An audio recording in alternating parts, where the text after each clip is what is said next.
Assalamualaikum warahmatullahi wabarakatuh, Sobat Misteri Sunyi Mencekam. Semoga Anda masih selalu setia bersama kami, channel yang setiap hari selalu menyuguhkan cerita-cerita misteri yang menarik. Dan kesempatan kali ini, kami akan berbagi sebuah kisah nyata misteri yang berjudul Kejadian Aneh di Pondok Pesantren.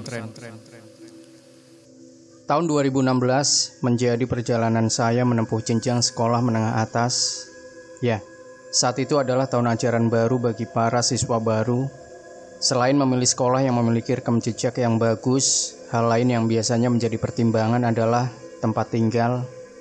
Namun, hal ini tentu hanya berlaku bagi para siswa yang memiliki rumah yang cukup berjarak dengan sekolah, seperti saya. Jarak rumah ke sekolah yang cukup jauh membuat saya harus mengambil keputusan dengan kadar kebingungan level medium, yaitu antara menetap sebagai anak kos atau masuk pesantren. Keduanya memiliki kekurangan dan kelebihan masing-masing. Kehidupan kos akan lebih fleksibel dibanding kehidupan pesantren dengan aturan-aturan yang memberatkan, terutama bagi saya yang tidak senang diatur-atur. Namun biaya kos 2 kali lipat lebih mahal dibanding biaya pesantren pada saat itu. Bingung kan? Saya adalah anak yang terlahir dari keluarga buruh tani. Jadi masalah ekonomi saat itu cukup menjadi pertimbangan yang serius. Akhirnya setelah diskusi dengan orang tua dan juga atas hidayah Tuhan Yang Maha Esa, saya memutuskan untuk tinggal di sebuah pesantren yang jarak tempuhnya hanya sekitar 20 menit untuk sampai ke sekolah. Keputusan yang luar biasa bagi saya. Sebut saja pesantren AS, sebuah pesantren yang bersih, rapi, dan nyaman. Biaya tinggal di sana cukup ramah di kantong saya, hanya Rp90.000 per bulan dan membawa beras 10 kg. Akhirnya saya memutuskan untuk menetap di pesantren itu dengan persetujuan dari bapak dan ibu. Beruntungnya saya tidak sendiri. 2 teman SMP saya ikut menetap di pesantren tersebut. Panggil saja Ani dan Ria. Sebelum akhirnya mendapat kobong, sebutan kamar di lingkungan pesantren, saya, Ani, dan Ria diarahkan oleh santri senior untuk melihat-lihat kobong yang masih tersedia. Saat itu ada 9 kobong yang terbagi dalam 2 wilayah, yaitu wilayah selatan dan utara yang terhalang koperasi dan rumah kiai. Kobong-kobong di wilayah utara ukurannya rata-rata sempit. Apabila satu kobong dihuni oleh belasan santri, maka akan cukup sesak. Sementara kobong-kobong di selatan cukup luas, sehingga akan cukup nyaman, pikir saya. Selain itu, santri-santri senior banyak yang menetap di kobong wilayah selatan. Artinya saya akan lebih banyak belajar tentang kehidupan santri jika saya menetap di kobong tersebut. Ani dan Ria juga memiliki pemikiran yang sama dengan asumsi saya. Akhirnya, kami bertiga memilih kobong nomor 2 sebagai tempat untuk tidur dan memulai kehidupan di pesantren. Kebudayaan dan gaya hidup di pesantren membuat saya cukup kesulitan beradaptasi. Pasalnya, saya memang tidak memiliki latar pendidikan agama yang baik. Keluarga saya juga tidak ada yang pernah mengecap menjadi seorang santri. Ya, cuma saya. Berbeda dengan Ria dan Ani, Ria pernah hidup di pesantren semasa SMP selama 3 tahun. Sedangkan Ani memiliki ayah yang juga dulunya seorang santri. Jadi setidaknya mereka memiliki latar belakang tersebut yang saya pikir akan cukup sebagai bekal mereka untuk menyesuaikan diri. Kebiasaan santri yang hanya makan 2 kali sehari, tidur di atas pukul 11 karena harus mencuci dan menjemur pakaian malam-malam, bangun sebelum pukul 3 dini hari untuk tahajud, tidak boleh tidur sesudah subuh, mengkaji banyak kitab, dan kegiatan-kegiatan lain terasa sangat asing bagi saya. Banyak aturan yang harus dipatuhi, dan bagi saya yang begajulan tentu sedikit tertekan. Namun karena menjadi santri adalah keputusan saya, maka saya harus menjalaninya. Awal hingga pertengahan bulan, tidak ada hal-hal yang membuat saya terganggu. Hanya masalah mengantri untuk mandi yang sering membuat saya kesal. Saya selalu ditaruh di antrian paling terakhir. Hingga pada pertengahan bulan inilah saya menemukan hal-hal luar biasa yang otak saya saja pusing memikirkannya. Malam itu saya ingat sekali adalah malam Senin. Setelah sholat Isya berjamaah, semua santri kelas ibtidak, kelas 1, termasuk saya, melanjutkan mengaji kitab Safinah di sebuah tempat yang santri-santri di sana menyebutnya sebagai madrasah. Posisinya saat itu keadaan di luar sedang hujan, tidak terlalu lebat, tetapi juga tidak terlalu gerimis. Saat sampai di madrasah, saya sengaja mengambil posisi duduk paling belakang, persis duduk di dekat dinding yang berjendela. Posisi tersebut tentu sangat pas bagi saya yang sedang malas belajar. Maklum, tidak kelihatan oleh Ustadz. Saya gambarkan terlebih dahulu posisi detail tempat saya duduk. Di seberang dinding yang saya sandari, terdapat dinding lain yang juga berjendela, tetapi ditutupi gorden atau penghalang, karena memang madrasah tidak seprivat itu. Jadi semua aktivitas di luar dapat terlihat melalui jendela. Pada malam hari tentu tidak akan ada aktivitas, sebab di balik jendela seberang itu hanyalah hamparan sawah dan hutan. Entah karena memang sudah terlalu malas belajar atau bagaimana, dibanding memperhatikan Ustadz, mata saya lebih tertarik memperhatikan keadaan di luar yang masih hujan dan gelap. Padahal saya juga tahu, di luar sana tidak akan ada yang penting untuk dilihat. Sekitar 10 menit mata saya tidak beralih dari jendela tersebut. Rasanya lebih damai melihat hujan, hingga perlahan dan samar-samar pandangan saya terfokus ke satu titik yang tertangkap oleh manik mata saya. Di tengah kegelapan itu ada sebuah cahaya keemasan. Ia berayun-ayun, dan entah dari mana munculnya, seolah tiba-tiba terekam retina saya. Saya pikir, cahaya sebesar bulatan koin itu adalah sorot lampu motor yang sedang melintas di jalanan. Sekali lagi saya tekankan bahwa di balik jendela tersebut adalah hamparan sawah dan hutan. Tapi saat itu saya belum paham, jadi saya masih berpikir bahwa itu adalah sorot lampu motor. Dari situ saya mencoba mengalihkan pandangan saya ke Ustadz. Setelah hampir 5 menit fokus ke penjelasan Ustadz, rasa penasaran menyuruh saya untuk kembali menengok ke arah jendela. Mata saya memicing karena ternyata cahaya itu masih berayun-ayun di posisi yang sama, tidak berubah. Dari itulah saya baru paham bahwa di belakang jendela itu adalah hamparan sawah yang disambung hutan. Itu artinya apa yang saya lihat bukanlah sorot lampu motor. Lagi pula motor yang melintas pasti berjalan, tidak mungkin berdiam di satu titik saja. Entah kenapa mata saya seolah ingin terus memperhatikan cahaya tersebut.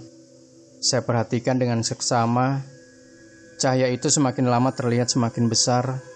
Yang tadinya hanya sebesar bulatan koin, lama-lama hampir sebesar bulatan gelas.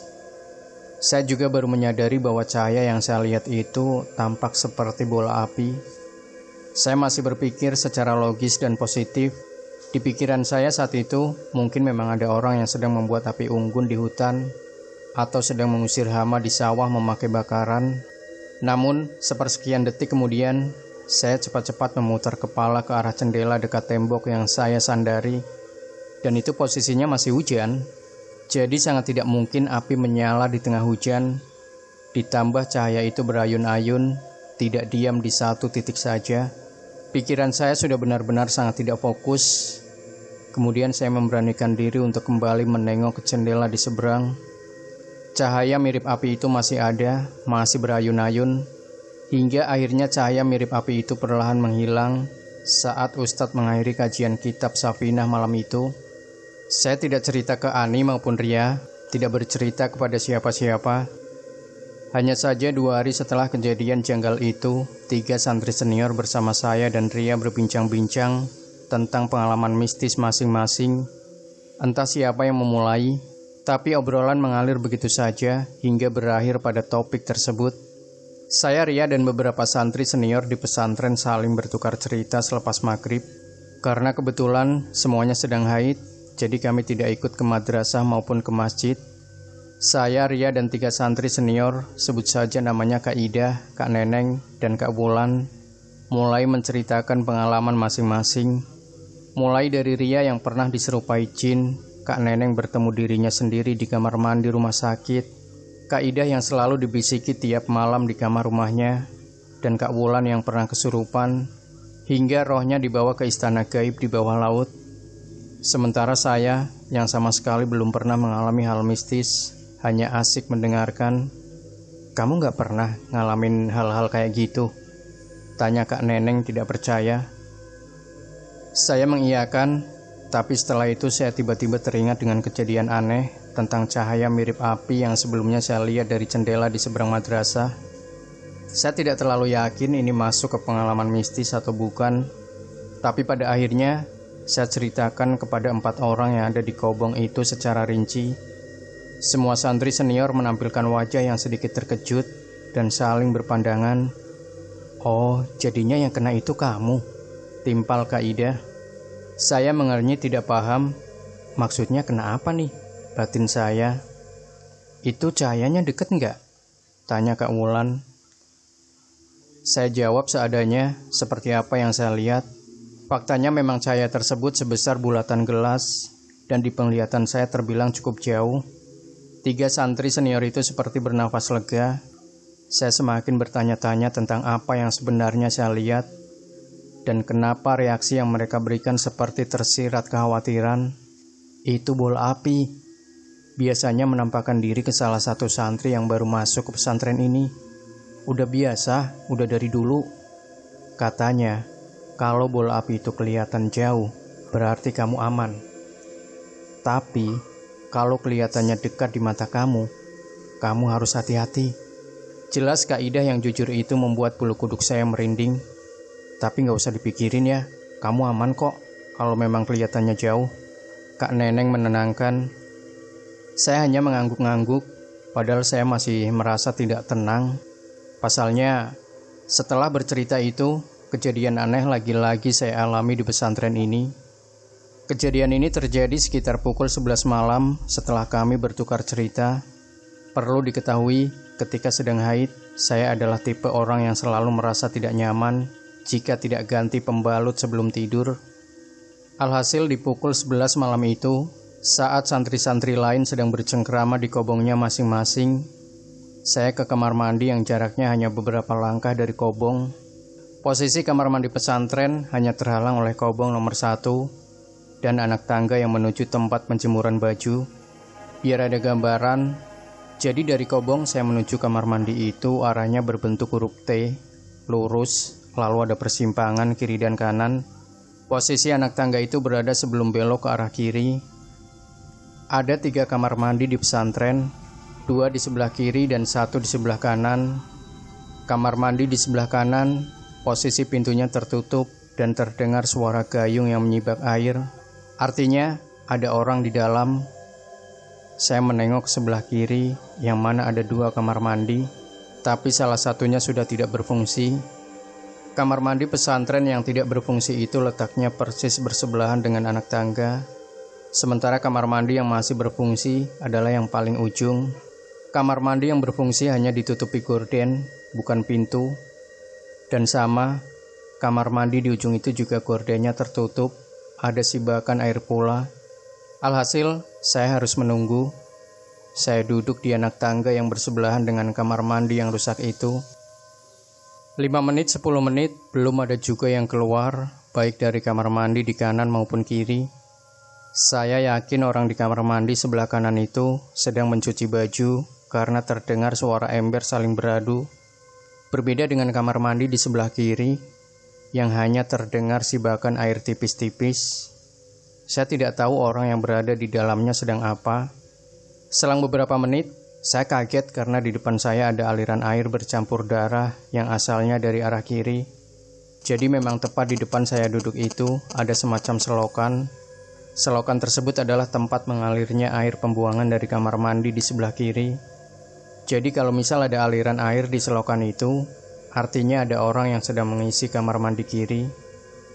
Saya tidak bisa langsung menengok ke kamar mandi di sebelah kiri, sebab dari anak tangga, tempat saya duduk, yang menghadap alir selokan itu, ada space sekitar 60 cm, dan terhalang tembok kamar mandi yang tidak berfungsi itu.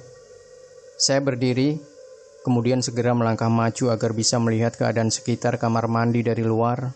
Saya takut jika orang di dalam kamar mandi itu melakukan percobaan bunuh diri atau jatuh dan terbentur sesuatu.